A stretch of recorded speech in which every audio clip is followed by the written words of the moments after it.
నమస్తే. Welcome to reality check. ప్రస్తుతం మనతో పాటు ఉన్నారు పొలిటికల్ అనలిస్ట్ పురుషోత్తం రెడ్డి గారు. సార్ నమస్తే అండి. నమస్తే సోన్ గారు. సార్ ప్రస్తుతానికి జత్వానీ కేసుకు సంబంధించి అంటే అసలు ఏం జరిగింది అనే క్లియర్ కట్‌గా చాలామందికి తెలియకపోయినప్పటికీ కాదంబరి జత్వానీ అనే నటికి, మోడల్‌కి చాలా గౌరవం జరిగింది. ఆమె పట్ల కొంతమంది పొలిటికల్ లీడర్స్ చాలా ఇబ్బందికరంగా ప్రవర్తించారు. ఈ కేసుకు సంబంధించి వినపడుతున్న మాటలు. బట్ ఇప్పుడు సిఐడి చెప్తోంది అసలు సూత్రధారి జత్వానీనే. కావాలనే డబ్బుల కోసమే బ్లాక్‌మెయిల్ చేశారు. 1,32,00,000 కూడా తీసుకున్నారు అంటూ. ఏం చెప్తారు? జత్మనాని కేసుకు సంబంధించినంత వరకు అధికారంలోకి వచ్చిన వెంటనే కూటమి ప్రభుత్వం కేసును టేకప్ చేసింది. కేసును టేకప్ చేయడం వరకు ఎవరికి అభ్యంతరం లేదు.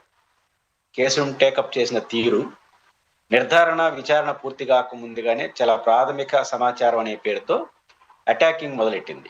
ఏ స్థాయి పోలీసు ఉన్నతాధికారుల దగ్గర నుంచి సీఎం జగన్మోహన్ రెడ్డి గారి వరకు, ఆనాటి సీఎం జగన్మోహన్ వరకు ఒక మహిళ పట్ల చాలా దారుణంగా ప్రవర్తించారు. అధికార యంత్రాంగాన్ని ఉపయోగించారు. జిందాల్ అనే ఒక సంస్థ యజమానికి సంబంధించి వ్యవహారంలో ఆయన్ని సంతృప్తిపరచడం కోసం ఆమె పట్ల దాష్టికాన్ని ప్రదర్శించారు అని తీవ్రమైన క్యారెక్టర్ అసెస్ చేశారు. ఏకంగా ఈ కేసులో 3 ఐపీఎస్ ఆఫీసర్ల పైన యాక్షన్ కూడా తీసుకున్నారు. అడిషనల్ డీజీ క్యాడర్ లో ఉన్నటువంటి వారిపైన ఏకంగా రామాంజనేయులు గారు, జీవి రామాంజనేయులు గారిని అరెస్ట్ చేశారు. ఇంకో కేసులో కూడా ఆయన రిమాండ్ లో ఉన్నాడు కొన్ని రోజుల పాటు. ఆ తర్వాత ఇంకొక ఐపీఎస్ ఆఫీసర్ని సస్పెండ్ కూడా చేశారు. అంటే 3 పైన పటపటా చర్యలు తీసుకున్నారు. దీని నేపథ్యం ఏంటంటే ఆ జత్మలాని అనే వారు ఎవరైతే ఉన్నారో వారు పెట్టిన కేసుని తీసుకొని ప్రధానంగా ఈ పోలీసు అధికారులు బాంబే కేంద్రంగా వెళ్ళి ఆమెను బలవంతంగా అరెస్ట్ చేసి తీసుకొచ్చి హింసించారు, థర్డ్ డిగ్రీ ప్రదర్శించారు, ఆమెను అన్ని రకాల మానసికంగా అన్ని విధాల ఇబ్బంది పెట్టారనే మాటలు వాడారు. దీనికి యాడికి లింక్ పెట్టారు? అక్కడ సిఐ స్టేషన్ ఆఫీసర్ దగ్గర నుంచి ఆయనకి అడిషనల్ డీజీ ఆడున్నటువంటి కమిషనర్ ఒత్తిడి చేశాడు. ఆ కమిషనర్ కి ఇంటెలిజెన్స్ చీఫ్ ఉన్న ఆంజనేయులు గారు చెప్పారు. ఆయనకి రామకృష్ణారెడ్డి చెప్పాడు. ఆయనకి జగన్ చెప్పాడు. అంటే జిందాల కోసం ఇవన్నీ సీఎం దగ్గర నుంచి సిఐ వరకు లింకులు పెడుతూ మాట్లాడేస్తారు. నీకు ఏమైనా ఆధారాలు ఉన్నాయా? ఏమీ లేవు, అనుమానాలు అంతే, ఇష్టం వచ్చినట్టు మాట్లాడడం మొదలెట్టారు. ఒకే కేసులో 3 ఇక్కడ ప్రభుత్వాన్ని తప్పుపట్టేది రాజకీయంగా 2 పాయింట్లు. ఒక పాయింట్, మీరు ఏ ఆధారంతో మాట్లాడినారు అనేది మౌలికమైన ప్రశ్న. ఆ రోజుల్లో వచ్చిన వార్త ఏంటి? జత్మాలాని పైన కొన్ని రాష్ట్రాల్లో కేసులు ఉన్నాయి, చీటింగ్ కేసులు ఉన్నాయని.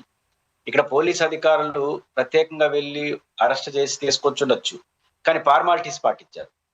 అంటే అక్కడ ఉన్నటువంటి కోర్టు మామూలుగా ఒక రాష్ట్రానికి వెళ్తే ఆ రాష్ట్రంలో పోలీస్ స్టేషన్కి ఇన్ఫార్మ్ చేసి ఆ ఎఫ్ఐఆర్ కాపీ చూపించి, నేరం చూపించి కోర్టులో ముందు వచ్చి అక్కడి నుంచి మళ్ళీ తీసుకొచ్చారు. అన్ని రకాల ఫార్మాలిటీస్ పాటించారు. పాటించిన తర్వాత ఇక్కడ తీసుకొచ్చి అరెస్ట్ చేశారు. వారిపైన చర్యలు తీసుకున్నారు. చర్యలు కూడా విచారణ దశలోనే ఉంది అది. కానీ ఈ టైంలో వారిపైన అత్యుత్సాహం చూపారని పెడితే యాక్షన్కి వెళ్తారు. ఉదాహరణకు సిఐకి సంబంధించినంత వరకు కమిషనర్ కానీ, అడిషనల్ డీజీ కానీ, డైరెక్టర్ ఆఫ్ ఈయన ఇంటెలిజెన్స్ డీజీ కానీ వాళ్ళు చెప్పినట్టు ఏం ఆధారాలు ఉన్నాయి? ఆ కథలు అల్లుకుంటూ పోయారు. ఆధారం అందరూ సస్పెండ్ చేశారు బరైనా. కాబట్టి ఏ ఆధారం లేకుండా ఇతర రాష్ట్రాల్లో ఆమెపై నంబర్ ఆఫ్ కేసులు ఉన్నాయని, మీరు చెప్పినట్టు ఉదయ భాస్కర్ అనే వారి వ్యక్తితో ఫోన్ ఈ ఫైనాన్షియల్ ట్రాన్సాక్షన్ ఉన్నాయని రకరకాల అలిగేషన్స్ ఆమె మీద ఉన్నాయి. అన్నిటిని నిర్ధారించుకొని చర్య తీసుకోవాల్సిందే ఈ టాప్ టు బాటం జిందాల్ లాంటి టాప్ మోస్ట్ ఫైనాన్షియర్ అయినంత మాత్రాన ఆయన తప్పు చేస్తే యాక్షన్ తీసుకోకూడదని కాదు. ఆ స్థాయి వాళ్ళపైన చర్య తీసుకున్నప్పుడు కూడా ఇట్లాంటి అధికారులందరూ సస్పెండ్ చేసేసారంటే ఏదైనా బలమైన ఆధారం ఉండాలి.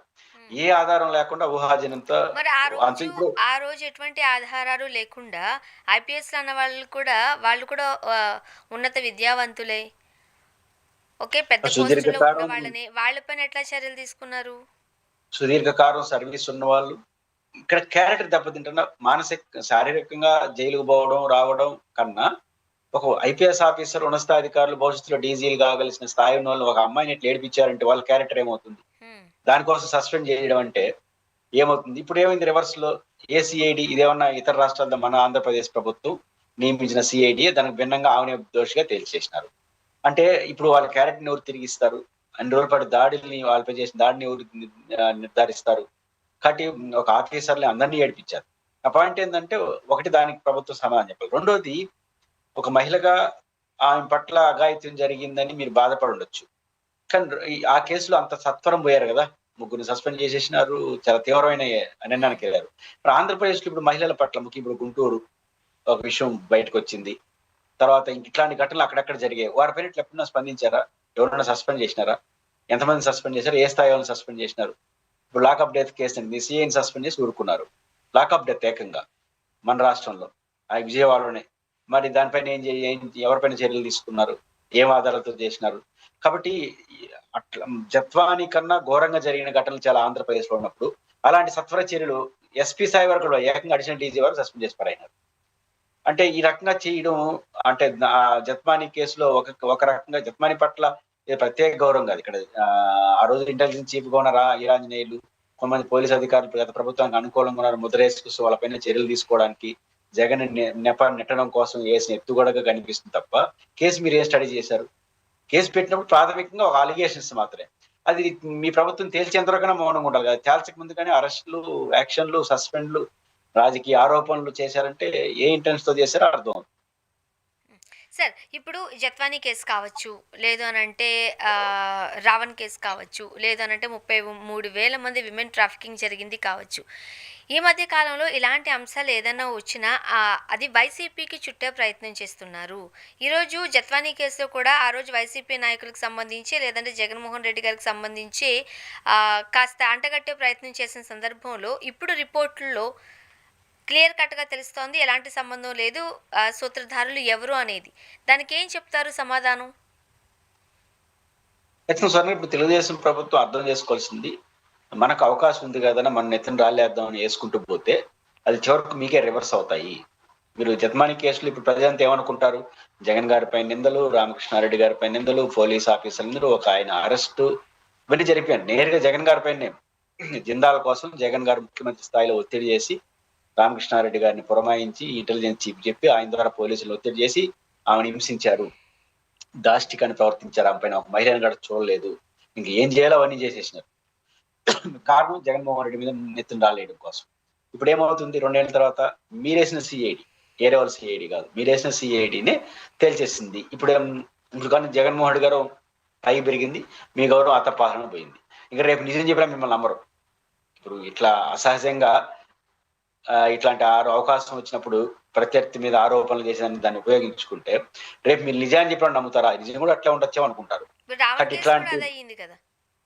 రావణ్ కేసుకు సంబంధించి కూడా వారిపైన గతంలో ఉన్న కేసులు తప్ప ఇప్పుడు లేటెస్ట్ గా పెట్టిన కేసులు నిలబడలేదు కదా! 5 పోలీస్ స్టేషన్లు వరుస పెట్టి బెయిల్ ఎందుకు ఇచ్చారు? లేటెస్ట్ గా మాట్లాడుతున్న విషయాలు కాదు. తప్పు ఒప్పుల సంగతి వేరు. చట్టబద్ధంగా శిక్షించాలి గాని బెదిరించడం కోసం శిక్షిస్తే ఇట్లా ఉంటుంది. కక్ష సాధింపు చర్యలకు వెళుతోంది అని అనుకోవచ్చా ప్రభుత్వం?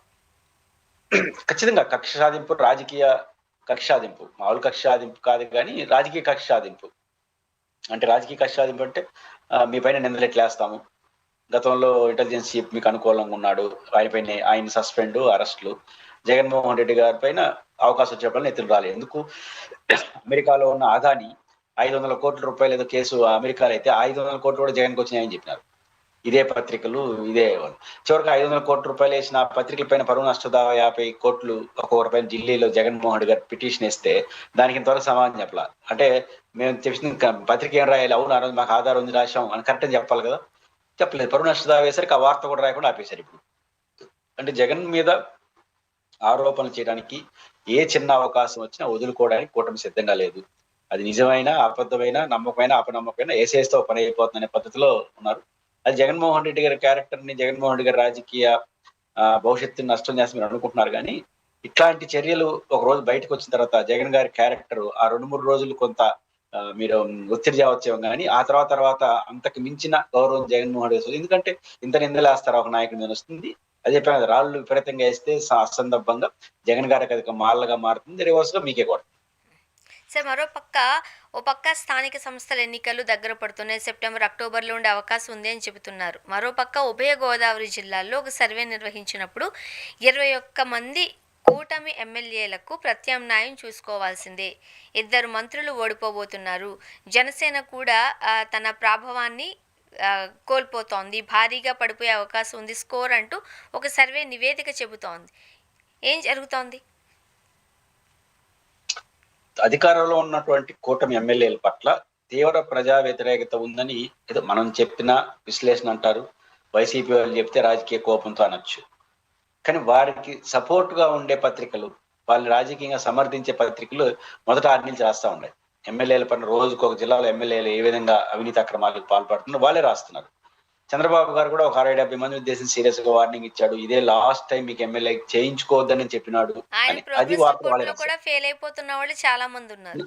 ఉన్నారు. ఫస్ట్ టైం ఎమ్మెల్యేగా మిగిలిపోవద్దండి అంటే ఓడిపోతారనడం, లేదా మీకు సీట్ అని చెప్పి ఇవ్వనని చెప్పడం. ఒక ప్రజెంట్ ఇంకా 3 ఏళ్ళు ఉండగానే ఒక ఎమ్మెల్యేకి సీట్ ఇవ్వననే వరకు ముఖ్యమంత్రి స్థాయిలో వ్యక్తి వచ్చారంటే వాళ్ళు ఏ స్థాయిలో ఉన్నారో మనకు అర్థం అవుతుంది. వైఎస్ఆర్ కాంగ్రెస్ పార్టీ ఎమ్మెల్యేలకి 5 ఏళ్ళకి వ్యతిరేకత వచ్చింది. 5 ఏళ్ళకి తెలిసింది బాగా వ్యతిరేకత ఉందని. వీళ్ళకి 2 ఏళ్ళు పూర్తి కాకుండా ఆ వ్యతిరేకత వచ్చేసింది. అంటే వాళ్ళకి 4-5 ఏళ్ళు పట్టింది, వీళ్ళకి 2 ఏళ్ళు పట్టింది. ఆ చెడ్డ పేరు వచ్చింది. వైఎస్ఆర్ కాంగ్రెస్ పార్టీ భారీ ఓటమికి ఎమ్మెల్యేల పైన ఉన్న వ్యతిరేకత ప్రధాన కారణం. అంటే అర్థం ఏంటి? నాయకుడి పైన, ముఖ్యమంత్రి పైన మంచి అభిప్రాయం ఉన్నా కూడా ఎమ్మెల్యేల పట్ల వ్యతిరేకిస్తే అది కూడా ఓటమి దారి తీస్తుందని వైసీపీ ఒక బెస్ట్ ఎగ్జాంపుల్. ఇప్పుడు మీకు ఆ రోజు ముఖ్యమంత్రి గారికి ఉన్నంత సానుభూతి లేదు. అదనంగా ఎమ్మెల్యేలు వాళ్ళు 5 ఏళ్ళలో చేసిన పని మీరు 2 ఏళ్ళలో చేసి పెట్టేసినారు. దాంతో 2 ఏళ్ళకి ముందే చేసి పెట్టేసినారు. దానివల్ల ఏమవుతుంది ఇప్పుడు? ఆ పరిస్థితి కన్నా ఎక్కువగా వస్తుంది. కాబట్టి అధికార పార్టీ వాళ్ళు ఎమ్మెల్యేల కారణంగానే తీవ్ర ప్రత్యేకత తెచ్చుకుంటున్నారు. ప్రభుత్వ ప్రజా వ్యతిరేక విధానాలు, ఇచ్చిన హామీలు అమలు చేయకపోవడం ఒక ఎత్తు. కానీ దానికన్నా మించి రోజువారీ డీల్ చేస్తున్నటువంటి వాటిలో కరప్షన్స్ అనేది ఎక్కువ పెరిగిందని మనం చెప్పడం కాదు. వాళ్ళకి అనుకూలంగా పత్రికలు చంద్రబాబు గారు వివిధ సందర్భాల్లో మాట్లాడి మీరు చెప్పినప్పుడు ఏదో సంస్థ ఇంటర్వ్యూ చేయడం, సర్వే చేయడం చూసినప్పుడు ఖచ్చితంగా అధికార పార్టీ ఎమ్మెల్యేల పట్ల వ్యతిరేకత రోజు రోజుకి పెరుగుతా ఉంది. దానికి కారణం ఎమ్మెల్యేల యొక్క యాటిట్యూడ్. అండ్ మరోపక్క స్థానిక సంస్థల ఎన్నికలు రాబోతున్న ఈ టైంలో ఓ పక్క ప్రోగ్రెస్ రిపోర్ట్లు ఏ విధంగా చెబుతున్నాయి, సర్వేలు ఈ విధంగా చెబుతున్నాయి. అండ్ మరోపక్క కూటమిలోని నేతలే మైండ్ గేమ్ ఆడుతున్నారు. 80% వరకు టీడీపీ పోటీ చేస్తే ఒక 15% జనసేన, 5% బీజేపీ వాళ్ళు పోటీ చేయబోతున్నారు అంటూ కొన్ని వార్తలు. ఎలా చూడాలి? మైండ్ గేమా ఇదంతా? ఖచ్చితంగా మైండ్ గేమ్ తెలుగుదేశం పార్టీ ఆడడానికి 2 కారణాలు.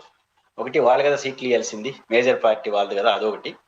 రెండోది వాళ్ళకి మిత్రపక్షాలతో మైండ్ గేమ్ ఆవడం వాళ్ళకి వెన్నతో పెట్టిన విద్య. బాగా ఎక్స్పీరియన్స్ ఉంది వాళ్ళకి. ఎందుకంటే తెలుగుదేశం పార్టీ చాలా మిత్రపక్షాలతో కలిసి ప్రయాణం చేసింది. అన్ని రకాల లెఫ్ట్, రైట్ అందరితో ప్రయాణం చేసింది వాళ్ళు. కాబట్టి ఎవరెవరు ఎంత ఇవన్నీ తెలుసు వాళ్ళకి. నేచురల్ గా ఎలా ఉంటుందంటే ఒక సందర్భంలో చెప్పారు. ఫస్ట్ చంద్రబాబు నాయుడు గారు దగ్గరికి పెద్ద ఛాంబర్ ఉంటుంది. దానికి ముందు 2-3 బ్రేక్లు అంటే 2-3 ఛాంబర్స్ ఉంటాయి. ఎవరైనా మిత్రపక్షాలు అడిగి పోయినారనుకోండి, ఫస్ట్ ఛాంబర్ దగ్గరికి పోతే వీళ్ళు ఏమేమి కావాలనుకుంటున్నారు సీట్లు ఒక లిస్ట్ ఇమ్మంటారు కదా. మీరు ఎన్ని ఎమ్మెల్యేలు కావాలనుకుంటున్నారు, ఎన్ని వరుస రాసుకొని సెకండ్ వాళ్ళకి ఇస్తారు. సెకండ్ వాళ్ళు పోయిన వెంటనే వాళ్ళు అడక్క ముందుగానే మీకు పలానా నియోజకవర్గంలో మా వాళ్ళు చాలా గట్టిగా ఉండరు, పలానా అంటే వీళ్ళు ఏ సీట్లు అడుగుతారో అవన్నీ గట్టిగా ఉండరు, గొడవలు ఉన్నాయి అని వీళ్ళు చెప్పడం. మొత్తం మీద చంద్రబాబు నాయుడు గారి దగ్గరికి పోయే లోపల వీళ్ళు కొంచెం మైండ్ కులేపి ఇదితో తేడాగా ఉంది, మనం 20 అడిగితే కనీసం 4 అనేది ఇస్తారా అంటే ఒక చాలా చక్కటి ఏర్పాట్లు తెలుగుదేశంలో జరుగుతుంటాయి. ఇట్లా విషయాల్లో వాళ్ళు ఆరితేరిపోయినారు. పవన్ కళ్యాణ్ గారు ఏమో కొత్త ఆయన. పవన్ కళ్యాణ్ గారి పార్టీ వెనకాల జనం అంతా ఇంకేముంది అప్పుడు 27 తీసుకున్నాం, ఈసారి ప్రతి జిల్లాలో ప్రతి నియోజకవర్గంలో ఏదో ఒక సీట్ వస్తుంది, మనం కాపాడుకోవచ్చు, మనం పెరగచ్చని వారు అనుకుంటున్నారు. వీళ్ళేమో కొత్త వాళ్ళు రాజకీయాల్లో. ఆయనేమో ముదిరిపోయినాడు. అంటే ఆయన అంటే లోకేష్ కూడా ముదిరిపోయినట్టు. అంటే వాళ్ళ ఎక్స్పీరియన్స్, తెలుగుదేశం ఎక్స్పీరియన్స్ మామూలు ఎక్స్పీరియన్స్ కాదు. ఖచ్చితంగా మైండ్ గేమ్ ఆడుతుంది. సీట్లు ఇచ్చే దగ్గరతో స్టార్ట్ అయ్యి ఆ సీట్లు ఎవరికి ఇవ్వాలో నేను చెప్పాక ఇప్పుడు 21 మంది జనసేన ఎమ్మెల్యేల్లో ఒక ఎలక్షన్ ముందు కొంతమంది చేరిపారు వైసీపీ నుంచి. తెలుగుదేశం నుంచి చేరిపిన అది ఆశ్చర్యకరం. వైసీపీ నుంచి చేరిపోతే పర్వాలే, ప్రత్యర్థి తెలుగుదేశం పార్టీ నుంచి కూడా చేర్పించినారు. అంటే మిత్రపక్షాలు ఒకరినొకరు చేర్చుకోవడం ఫస్ట్ టైం చూసినాం. అంటే అర్థం ఏంటంటే టికెట్ వాళ్ళకి ఇస్తారు, అభ్యర్థుల్ని వీళ్ళని పంపిస్తారు. రేపు కార్పొరేటర్లో అది ఇంకా ఎక్కువ కనిపిస్తుంది. కార్పొరేటర్లు సీట్లు వాళ్ళకి ఇచ్చినట్టు ఉంటుంది, వీళ్ళు అడుగు కూర్చుంటారు. జెండా మారుతుంది, పార్టీ మారుతుంది, అభ్యర్థి మారడు. ఆ రకంగా ఇట్లాంటి మైండ్ గేమ్ చాలా ఉంటాయి. అది ఇప్పుడు స్టార్టింగ్ మాత్రమే, ఫ్యూచర్ లో కూడా ఉంటుంది. ఆ మైండ్ గేమ్ జగన్సేన అధినేత పవన్ కళ్యాణ్ గారు ఎంత తట్టుకుంటాడు అనేది చూడాలి. మరి మరోపక్క నాదెండ్ల మనోహర్ గారు ఫ్లెక్సీలు ఏర్పాటు చేసినంత మాత్రాన, కొంతమంది ఉన్నంత మాత్రాన అక్కడ బలం ఉన్నట్టు కాదు, బలాబలాలు చూసుకుని ఆయా స్థానాలలో పోటీ చేస్తాము అని చెప్పడాన్ని ఎలా చూడాలి? అంటే వీళ్ళు పక్కన చెప్పాలి కదా, మీరు ఫ్లెక్స్లు అంతా వేసుకుని అన్ని నియోజకవర్గాలు మీవే అంటే కుదరదు, మేము కూడా రంగంలో ఉన్నాం అని చెప్తున్నారు. వాళ్ళు ఇట్లా రంగంలో చాలా చూసినారు. సమస్య ఏంటంటే వాళ్ళ అనుభవం చాలా పెద్దది. చెప్పాను, దీంట్లో పీహెచ్డీ చేసి తెలుగుదేశం పార్టీ మిత్రపక్షాన్ని ఎట్లా డీల్ చేయాలి, ఎట్లా సీట్లు సర్దుబాటు చేసుకోవాలి, ఇచ్చిన సీట్లు సర్దుబాటు చేసి కూడా ఎట్లా పితలాటకం పెట్టాలి, ఇవన్నీ బాగా తెలుసు తెలుగుదేశం పార్టీకి. అవి వాళ్ళ ప్రయోగాలు స్టార్ట్ అవుతున్నాయి ఇప్పుడే. ఇంకా లోకేష్ గారు, చంద్రబాబు గారు రంగప్రవేశం చేయాల. వాళ్ళు చేసిన తర్వాత ఇంకా రసవత్తరంగా ఉంటాయి. కాబట్టి జనసేన అప్పుడే తొందరపడిపోతే ఎందుకు? ఇంకా చాలా ఉంది. ఇప్పుడు మనోహర్ గారు చెప్ప ఇంకా చాలా చాలా చూపిస్తారు తెలుగుదేశం పార్టీ వాళ్ళు.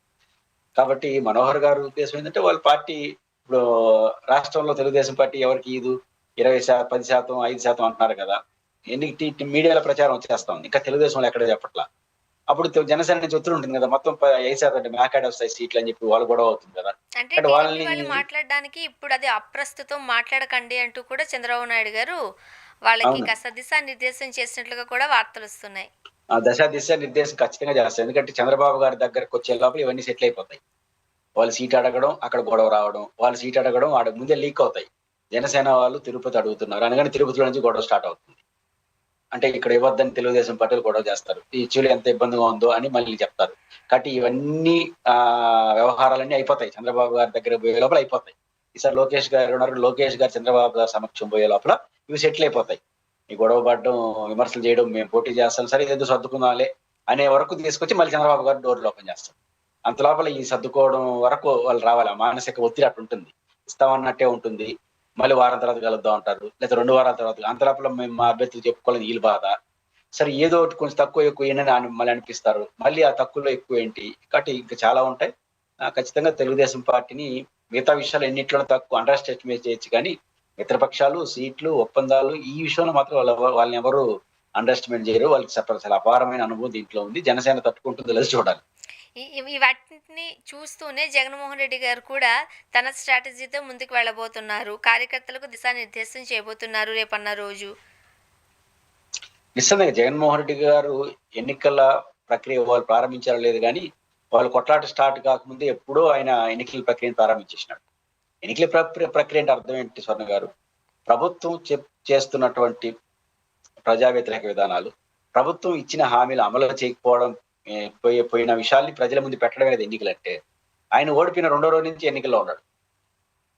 బస్ అందుకేమో మళ్ళీ గెలిస్తే జగన్ ఏంటి పరిస్థితులు ఇలా అందరూ అనుకున్న దానికంటే ఇప్పుడు మెడికల్ కాలేజీలు జగన్మోహన్ రెడ్డి గారు మళ్ళీ ఎక్కడ అధికారంలోకి వస్తారో ఆయన్ని తీసుకుని రావద్దు, ఆయన వస్తే ఎలా ఉండబోతోంది, అలా ఉండబోతుంది అంటూ చంద్రబాబు నాయుడు గారు పబ్లిక్ గానే వద్దు వద్దు రానివ్వద్దు అని అంటూనే వస్తారేమో అనే భయాన్ని చూపిస్తున్నారా డైరెక్ట్ గానే? అంటే జగన్మోహన్ రెడ్డి గారు మెడికల్ కాలేజీకి వ్యతిరేకంగా ప్రైవేట్ వ్యతిరేకంగా పోరాటం, తర్వాత రైతులు గిట్టుబాటు ధర కోసం పోరాటం, దాడులకు వ్యతిరేకంగా పోరాటం, ఇంకా చాలా అంశాల్లో ఆయన పోరాటాలు మొదలెట్టారు. ఆ పోరాటాలు అర్థం ప్రభుత్వానికి క్వశ్చన్ చేయడం, బోన్లో నిలబెట్టడం కదా. అవన్నీ ఎన్నికల్లో భాగమే. కాబట్టి ఇవన్నీ ఇప్పుడు ప్రతిపక్షానికి ఏది కలిసి వస్తుంది? అధికార పార్టీ చేసే తప్పులు, వాళ్ళు చేసిన పోరాటాలే ఎలక్షన్ అంటే. ఎలక్షన్ రిఫ్లెక్ట్ కావాలి. అందుకే జగన్మోహన్ రెడ్డి గారు ఎప్పటి నుంచో ఎన్నికలు ప్రారంభించేసినాడు. ఆయన స్టైల్ వేరే ఉంటుంది.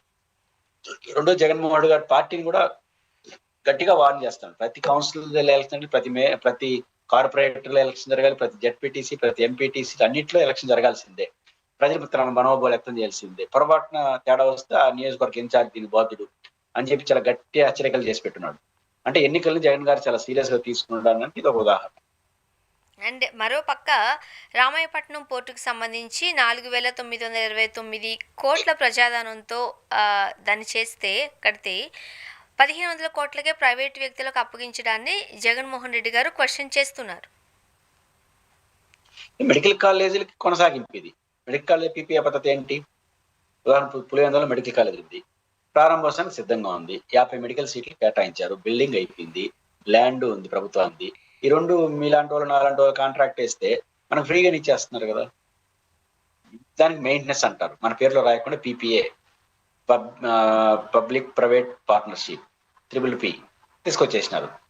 అంటే అమ్మడానికి డబ్బులు కట్టాలి కాబట్టి ఇన్ని కోట్ల రూపాయలు చేసి బిల్డింగ్ అని ఇచ్చే ఏమో 99 సంవత్సరాలు పీపీఎల్ అంటే ఇంకా ఎన్ని తరాలు? 3 తరాలు. అంతవరకు దాని జోలికి రారు. అంతవరకు ఆ బిల్డింగ్ పీరియడ్ అయిపోతుంది 1 ఏళ్ళలో. కాబట్టి ఇంత మెడికల్ కాలేజ్ ఇప్పుడు రామాయపట్నం పోర్టు కూడా మీరు అన్నట్టు దాదాపు 5,000 కోట్లతో ప్రజాదరణ పెట్టి మేము ప్రైవేటీకరణ చేస్తారంటే ఏంటి? ఎప్పుడు చేస్తారు ప్రైవేట్? నష్టాలు వస్తే చేయాలి. ఇంతవరకు ప్రారంభమే కాల పోర్టు, అప్పుడు నష్టాలు ఎక్కడి నుంచి వస్తాయి? అంటే ప్రజా సంపదతో నిర్మించినటువంటి ఒక పోర్టుని ప్రైవేట్ వ్యక్తుల చేతిలో పెట్టడం అనేది ఏ పద్ధతి? ఇదేనా సంపద సృష్టి అంటే? రెండోది సంపద సృష్టి యాడి నుంచి వస్తాయి? ఒక ఎయిర్‌పోర్ట్‌లు, బస్ స్టాండ్‌లు దీని చుట్టూ వ్యాపారాలు నడుస్తా ఉంటాయి. రవాణా జరుగుతూ ఉంటుంది. ప్రజలు రాకపోకలు జరుగుతుంటాయి. వాళ్ళు కొనుగోలు జరుగుతాయి. ఇవన్నీ అంటే ఎకనామిక్ యాక్టివిటీ ఆడ జరుగుతుందో ఆడ ఎంత ఎక్కువ జరగాలి. దాని ప్రభుత్వ రంగంలో ఉండాలి. ఉంటే ప్రభుత్వానికి మొత్తం ఆదాయం యథాతథంగా వస్తుంది. నువ్వు ప్రైవేట్ వాడికి ఇస్తే ఆదాయం వాడికి పోతుంది. నీకేదో ట్యాక్స్‌లు కడతారు అంతే. చంద్రబాబు గారు ఏమంటారు? సంపద సృష్టించండి. సంపద సృష్టించి ప్రజలకు సంక్షేమ అమలు చేస్తున్నారు. జగన్మోహన్ రెడ్డి అప్పులు తీసుకొచ్చాడు. అవి పెట్టాడు. కొంత ప్రజలకి ఇచ్చాడు. మనం ఏం చేస్తున్నాం? ఉన్న ప ప్ర ప్ర ప్రజల డబ్బులతో పెట్టినటువంటి నిర్మాణాల్ని ప్రైవేట్ వాళ్ళకి ఇచ్చేస్తున్నాం. మెయింటెనెన్స్ పేరుతో, అమ్మకాని పేరుతో ఇచ్చేస్తున్నారు. దీనివల్ల ప్రజాధనం లూట్ అవుతుంది. రెండోది వాళ్ళు వ్యాపారం ఆ సంపద ప్రైవేట్ చేతులకు వెళ్తుంది. ఈ భారం 4,000 కోట్లు, 3,000 కోట్లు ప్రభుత్వం ఖర్చు అది భారం ప్రభుత్వానికి మిగులుతుంది. ఇంకా అదే. సంపద సృష్టించేటప్పుడు ప్రజలకు పంచేటప్పుడు. ఇప్పుడు రాష్ట్ర ప్రయోజనాలను తాకట్టు పెట్టడమే మీ ఆర్థిక విధానం అంటూ కూడా జగన్మోహన్ రెడ్డి గారు క్వశ్చన్ చేస్తున్నారు. మరోపక్క నీతి ఆయోగ్ రిపోర్ట్లు అంటే 2 సంవత్సరాల నుంచి విదేశాల టూర్‌లకు వెళ్లారు. పెట్టుబడులు వస్తున్నాయన్నారు. పరిశ్రమలు వస్తున్నాయన్నారు. ఇంత నంబర్స్ చూపిస్తున్నారు. కానీ నీతి ఆయోగ్ రిపోర్ట్‌లో మాత్రం 8వ స్థానానికి పడిపోయింది. అంటే సోనియా గారు బేసిక్‌గా ఎకనామిక్ యాక్టివిటీ ఎంత జరిగితే అంత ఆర్థిక ప్రగతి ఉంటుంది. జగన్మోహన్ రెడ్డి గారి పరిపాలనలో దాదాపు 2,00,000 కోట్లు, పైచిలుకు కోట్లు ప్రజలకు సంపద పంచాడు. అవన్నీ ఏం చేస్తారు? ఇంట్లో పెట్టుకొని పూజ చేయరు కదా! వచ్చి మార్కెట్‌లో పెడతారు. అదే రొటేషన్ అంటే. హ్మ్. కాబట్టి దీనివల్ల జీఎస్టీ పెరిగింది, ఆదాయం పెరిగింది. ఇదొక మొదటి అంశం. రెండోది మనం పడిపోతున్నాము అంటే ఎందుకు పడిపోం? ఎందుకంటే ఇప్పుడు ప్రభుత్వ లూటీ చేసి ప్రజల ధనాన్ని ప్రైవేట్ వాళ్ళకి పంచుతున్నారంటే ఖచ్చితంగా అంటారు జగన్మోహన్ రెడ్డి గారు. ఎందుకంటే ఇప్పుడు మెడికల్ కాలేజ్ ఉంది. వందల కోట్ల విలువైనటువంటి పులివెందుల, మదనపల్లి ఇట్లాంటి కాలేజీలన్నిటిని నువ్వు ప్రైవేట్ వాళ్ళకి ఇచ్చేస్తున్నావు అంటే బిల్డింగ్ కట్టినవి ₹1,00,00,000 ప్రజా సంపదతో కట్టి దాన్ని ప్రైవేట్ ఒక చేతిలో పెట్టడం ఏంది? అది పీపీఏ అందామా, ప్రైవేటీకరణమా పేరు ఏదైనా పెట్టండి. హ్మ్. ఇవ్వడం అనేది ఇదట్ట దేశ సంపద అందువల్ల ఖచ్చితంగా ఎకనామిక్ యాక్టివిటీ సరిగ్గా జరగకపోయినప్పుడు ఆటోమేటిక్ గా మనకు నివేదికలని వ్యతిరేకంగా వస్తాయి. సార్ ఇప్పుడు విశాఖలో సింహాచలం, పంచదార్ల ఆధ్యాత్మిక క్షేత్రాలు ఉన్నాయి. అక్కడ అక్రమంగా మైనింగ్ జరుగుతోంది. సీఎం రమేష్ లాంటి వ్యక్తులు అక్కడ చొరబడుతున్నారు. సో గట్టిగానే వినపడుతున్న వ్యాఖ్యలివి, ఆరోపణలివి. ఏమంటారు? కొండలు, గుట్టలు ఇది ప్రకృతి వనరు. హ్మ్. వీటిని కాపాడుకోవడం ప్రకృతి సంపదను కాపాడుకోవడం మాత్రం కాదు.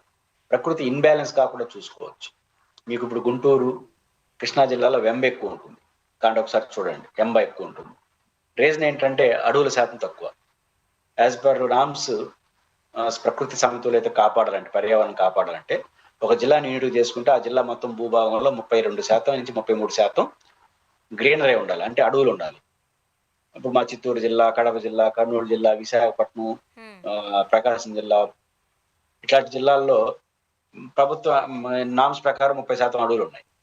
కానీ గుంటూరులో 7.58% ఉంది అడవులు. కృష్ణా జిల్లాలో బిలో 9% ఉంది అడవులు. అంటే ఇంకా 20% పెరగాలి. వీలైతే 23% పెరగాలి. కాబట్టి అడవులకు అంటే ప్రకృతి ఇన్‌బ్యాలెన్స్ అయితే ఏమవుతుందనడానికి ఇదొక ఉదాహరణ. దీన్ని దృష్టిలో పెట్టుకొని సింహాచలం కావచ్చు, విశాఖపట్నంలో అడవులు ఇట్లాంటివన్నిటిని మైనింగ్ చేసే పేరుతో 2 రకాలు. ఒకటి ప్రకృతి ఇన్‌బ్యాలెన్స్ అవ్వడానికి దారితీసే విధంగా ఆహ్, అడవులు కావచ్చు, కొండలు కావచ్చు నష్టపోతాయి. దాంట్లో ఉన్న వెలకట్టలేని సంపద ప్రైవేట్ వ్యక్తి అమ్ముకుంటాడు. అది ఇక్కడేమైనా అమ్ముతారా? రా మెటీరియల్ తీసుకొచ్చి లేతే ఇక్కడ ప్రాసెసింగ్ యూనిట్లు ఏమైనా పెడతారా? పెట్టరు. విదేశాలకు నేరుగా సరుకు అమ్మేస్తారు. అందువల్ల మనకు రూపాయి చిన్న చిన్న కూలీల పనులు తప్ప ఇంకేం ఉండదు. అదే ఇక్కడే మనకు అనుబంధ పరిశ్రమలు పెట్టారనుకోండి ప్రాసెసింగ్ యూనిట్స్. నంబర్ ఆఫ్ ప్రాసెసింగ్స్‌లో ఇక్కడే ఉద్యోగ అవకాశాలు దొరుకుతాయి. కాబట్టి కొండల్లో ఉన్నటువంటి అపార సంపద వ్యక్తుల చేతుల్లోకి వెళ్ళిపోతుంది. కొండల ధ్వంసం వల్ల పర్యావరణం దెబ్బతింటుంది. చాలా కొండల్లో దేవతామూర్తులు, దేవుళ్ళు సెంటిమెంట్ ఉంటాయి. ఆ సెంటిమెంట్ దెబ్బతింటుంది. బహుముఖంగా నష్టపోయే అవకాశం తప్ప ఇంకోటి కాదు. మరి ఆధ్యాత్మిక క్షేత్రాలలో ఇటువంటి ఇబ్బందికరమైన పరిస్థితులు వస్తున్నప్పుడు సనాతన ధర్మం చెబుతున్న ఈ గురువులు ఏమయ్యారు? పవన్ కళ్యాణ్ గారు ఏమయ్యారు? ఎందుకు మాట్లాడడం లేదు? అంటే హిందూ మతం విషయంలో మేమే బ్రాండ్ అంబాసిడర్ అని చెప్పుకునే బీజేపీ కూడా స్పందించలేదు కదా! కారణం అంటే మిత్రపక్షం. హ్మ్. పవన్ కళ్యాణ్ గారు సనాతన ధర్మం అంటే వారికి తెలియకుండా మాట్లాడతారని అనుకోని సనాతన ధర్మం అంటే సహనం ఉండడం. సహనంతో ఉండడం, శాశ్వతంగా ఉండడం. పవన్ కళ్యాణ్ గారికి సహనం అంటేనే పడదేమో. ఆయనేమో సనాతన ధర్మం అంటాడు. కాబట్టి సనాతన ధర్మం కానీ భిన్నంగా రాజకీయాలు చేస్తా వాళ్ళు సనాతన ధర్మం అంటే లాభం ఉంది కాబట్టి ఆయన ఎంచుకున్న సనాతన ధర్మంకి అనేక ప్రశ్నలున్నాయి. ఆ సనాతన ధర్మం ప్రతినిధిగా వచ్చి ఆయన కాపాడతాడు, ఆయన నిలబడతాడంట అనుకుంటాం. కాకపోతే అప్పుడు మాట్లాడాడు. ఇప్పుడు డిప్యూటీ సీఎం అంటే ఆయన మీద ఒత్తిడి తేవడం తప్ప ఇంకోటి కాదు. చూద్దాం sir. Thank you so much అండి. మీ అభిప్రాయాలు పంచుకున్నారు. Thank you. ఇది వాళ్ళ రియాలిటీ చెక్. Stay tuned.